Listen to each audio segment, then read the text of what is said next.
So the reactor is in the reactor building here. There's probably the turbine buildings back here. The primary source, the emergency source of cooling water is the river back here, and you'll see a pump house over here. And in emergencies, this is the source of water that they would normally use to cool the plant. Okay, but over here are the non-safety related cooling towers. They're pretty big structures.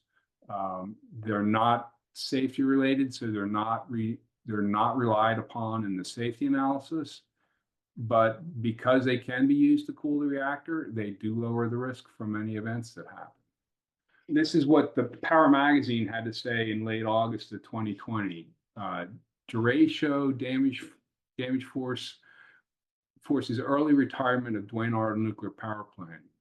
Duane Arnold's a 615 megawatt nuclear power plant in Palo, Iowa, and will reportedly not restart after high winds caused extensive damage to station's cooling towers. Plant owners NextEra had planned to retire the plant in October 30th, 2020, a couple months in advance of this event. But after assessing the damage caused by the August 10th Derecho, the company decided to accelerate the retirement process. So I wasn't familiar with what a derecho was until this event happened. But a derecho is a large storm front with very high winds. And we'll talk a little bit more about this in the next slides. But this particular one had a storm front that was 100 miles wide, and wind speeds recorded by the National Weather Service up to 130 miles an hour. So let me show you another picture of the cooling towers. So this is an old picture of the cooling towers, black and white, from 1979. And you'll see in here the two things in here that I want in the circles. That's a steel pipe down here, and this is a very tall light pole. And it gives you kind of a little bit of a sense of the size of this thing. And well, we'll talk a little bit more about the derecho. So this is what the National Weather Service had to say about the derecho.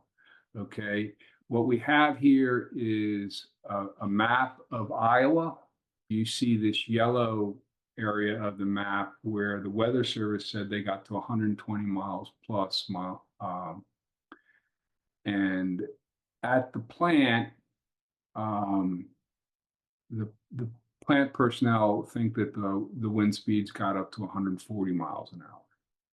So the previous slide talked about how the cooling tower was damaged. Now I'll show you a picture of it. To me, that cooling tower doesn't look very damaged. It looks destroyed. And we pointed out the light pole,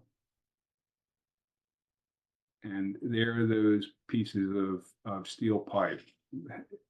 Both survived. And I do want to stress again that the cooling tower is not safety related. It's not needed to shut the plant down, but it does lower the risk. Because it's another way of cooling the plant if it's available. In this case, it clearly is not available. So what do we want to talk about this? So this is the obvious damage that was done to the Duane Arnold nuclear power plant by the derecho. Other things to talk about are that there was some damage to secondary containment. The licensee kind of characterized it as minor. There was also impact on the emergency diesel generators. Several hours after the storm passed, they had a lot of debris accumulating in the service water, partially blocked one of the strainers on one of the diesel generator cooling water systems, and that had to be bypassed. From a risk perspective, that is very significant. okay, that increased the likelihood of both diesel generators failing significantly. And if they had failed, they don't have offsite power, they don't have cooling towers, they don't have the emergency diesels, then it becomes a very, very complicated event.